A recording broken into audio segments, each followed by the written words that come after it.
বিভিন্ন দেশের রাষ্ট্রদূতদের সাথে আমি কথা বলেছি। তাদের সাথে কথা বলার সময় আমি তাদেরকে বলেছি, আমরা চাই আপনাদের দেশের যারা বিনিয়োগকারী আছে তাদেরকে আমরা এই দেশে নিয়ে আসতে চাই।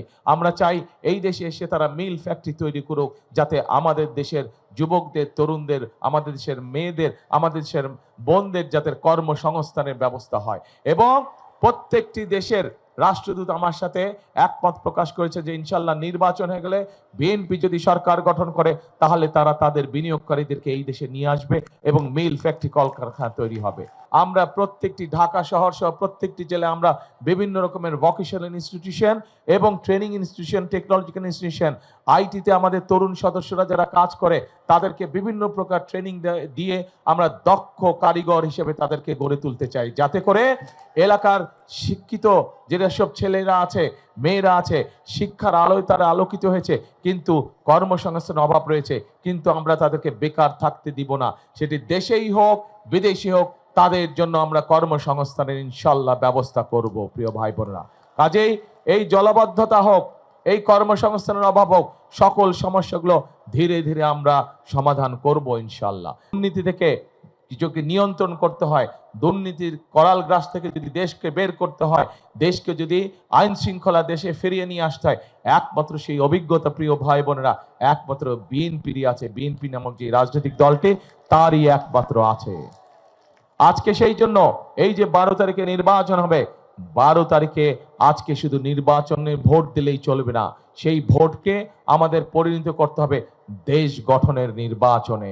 আমাদের এই নির্বাচনে যেরকম আমরা মানুষের ভোটের অধিকারকে প্রয়োগ করব, একই সাথে এই নির্বাচন হতে হবে দেশ গঠনের নির্বাচন। সারা বাংলাদেশে যেখানে যে শিল্পের প্রয়োজন, ধীরে ধীরে আমরা বাংলাদেশকে একটি শিল্পর দেশ, শিল্প নগরী না বরং শিল্পের দেশ হিসেবে আমরা গড়ে তুলতে চাই। প্রিয় ভাই বোনেরা, আমরা এমন একটি বাংলাদেশ গড়ে তুলতে চাই, বিএনপি এমন একটি বাংলাদেশ গড়ে তুলতে চাই যেই বাংলাদেশে নারী পুরুষ নির্বিশেষে প্রত্যেকটি মানুষ নিরাপদে রাস্তায় চলাচল করতে পারবে, দিনের যে কোনো সময় তারা নিরাপদে রাস্তায় চলাচল করতে পারবে। আমরা এমন একটি বাংলাদেশ ধীরে ধীরে গড়ে তুলতে চাই যেই বাংলাদেশে যে কোনো মানুষ, ব্যবসায়ী হোক, চাকরিজীবী, পেশাজীবী যেই হোক না কেন, যে ছোট ব্যবসায়ী হোক, বড় ব্যবসায়ী হোক, মাঝারি ব্যবসায়ী হোক, যে কোনো মানুষ নিরাপত্তার সাথে নিশ্চিন্তে দুশ্চিন্তা মুক্তভাবে তার ব্যবসা বাণিজ্য সে চালাতে পারবে। এই মুহূর্তে বিএনপি হচ্ছে একমাত্র দল যাদের সামনে দেশ এবং দেশের মানুষের জন্য কর্মসূচি রয়েছে।